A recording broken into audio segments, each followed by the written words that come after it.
बिस्मिल्लाहिर्रहमानिर्रहीम। अस्सलाम वालेकुम वरहमतुल्लाहि वबरकातुहू। तो फ्रेंड्स, अक्सर ये क्वेश्चन आता है कि औरतें शादी के बाद मोटी क्यों हो जाती हैं, ख़ास तौर पे जिस्म का एक ख़ास हिस्सा यानी हिप्स, कूल्हे मोटे क्यों हो जाते हैं। पहले बात तो ये समझ लीजिए कि निकाह वाला मामला अल्लाह ने अशरफुल मखलूक़ात को बतौर हदिया पेश किया है, बतौर तोहफ़ा पेश किया है।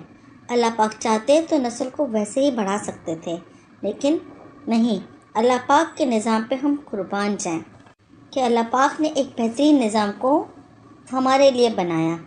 अल्लाह पाक ने निकाह जैसे खूबसूरत निज़ाम को हमारे लिए बनाया, हमारे लिए मुनज़्ज़म किया, ताकि भरपूर तरीके से नस्ल परवान चढ़े और सोसाइटी में तबाही और फसादात से बचा जा सके। अल्लाह रब्बुल इज़्ज़त ने निकाह के बाद वाली ज़िंदगी को इंसान के लिए खुशी वाली ज़िंदगी बनाई। अल्लाह रब्बुल इज़्ज़त ने इंसान को निकाह के बाद पुरसुकून रहने के लिए ऐसे मामलात बनाए जो इंसानी ज़िंदगी को खुशहाल बनाता है। अब निकाह के बाद अक्सर देखने में आता है कि कभी कोई मर्द फरबा हो गया, कभी कोई औरत फरबा हो गई, यानी कि मोटापा आ जाता है। मोटापा इस बात की दलील है कि बाज़ दफ़ा बहुत ज़्यादा खुशहाली की वजह से भी औरत का जिस्म भरा भरा सा हो जाता है। तो कहीं मर्द का जिस्म फरबा हो जाता है तो कहीं औरत का जिस्म फरबा हो जाता है, यानी मोटापा आ जाता है। और मोटापा इस बात की भी दलील है कि बाज़ दफ़ा ज़्यादा खुशहाली की वजह से भी औरत का जिस्म भरा भरा सा हो जाता है, जो इशारा देता है कि वो शोहर की जानिब से खुश है, मुतमईन है, ससुराल वालों की जानिब से खुश है, औलाद की जानिब से खुश है, माल और दौलत की जानिब से खुश है, फरावानी है, खुशहाली है। चूँकि निकाह के बाद अल्लाह रब्बुल इज़्ज़त ने जिनसी ख्वाहिशात की तकमील रखी है, और जब जिनसी ख्वाहिशात की तकमील अच्छे तरीके से हो, अल्लाह ताला के बनाए हुए तरीक़ों पर हो, उसूलों पर हो, सुन्नत नबवी के मुताबिक हो, तो अल्लाह पाक उस औरत पर ज़ाहिर करते हैं बनिस्बत उन लोगों के जो इस काम को शैतान परस्ती की वजह से करते हैं, हवस परस्ती की तरह करते हैं।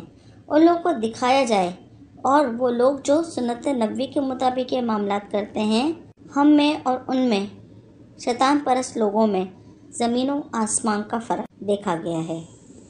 जब हम लोगों की तरफ नज़र डालते हैं जो कि हवस परस्ती में आकर गलत काम करते हैं, अगरचे वो निकाह के बाद ही अपनी बीवी से ये मामलात करते हैं, लेकिन फिर भी सुन्नत नबवी के ख़िलाफ़ मामला करते हैं, तो उन लोगों को देखते हैं तो उनके चेहरों पर वीरानी नज़र आएगी।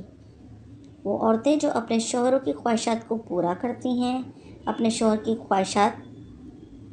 को खुश रखती हैं और सुन्नत नबवी के मुताबिक अल्लाह ताला के रास्तों पर चलती हैं, तो इस वजह से उनके चेहरों पर नूर पैदा अल्लाह पाक कर देता है, और वही नूर इनके जिस्म से भी नज़र आता है, उनके चेहरों पर भी नज़र आता है, और उनकी ज़ाहिरी अतबार में भी नज़र आता है, और रूहानी अतबार में भी नज़र आता है।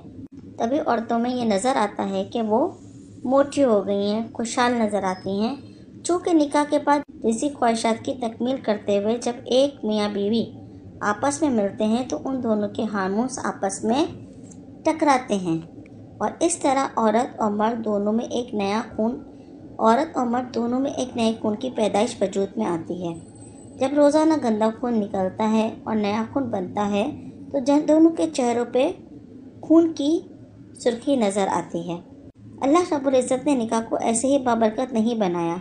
निकाह की वजह से जो उमूर पैदा होते हैं, जो बरकतें पैदा होती हैं, अगर निकाह के बाद सही तौर पर लेकर चला जाए तो सारी बरकतें दूसरे लोगों को भी नज़र आती हैं।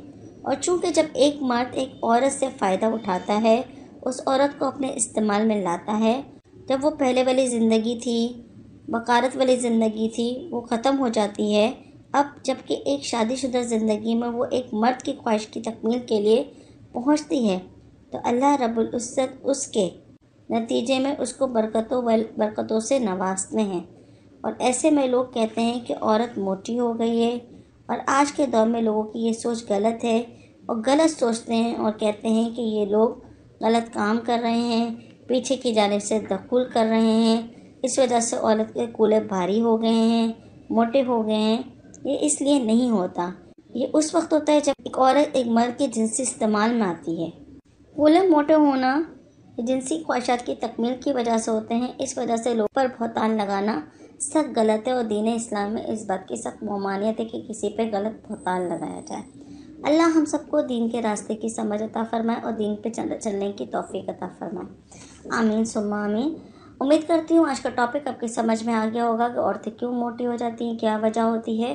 اگلے ٹاپک اگلی ویڈیو تک کے لیے اپنی ہوسٹ ڈاکٹر عالیہ احد کو اجازت دیجیے۔ اللہ حافظ۔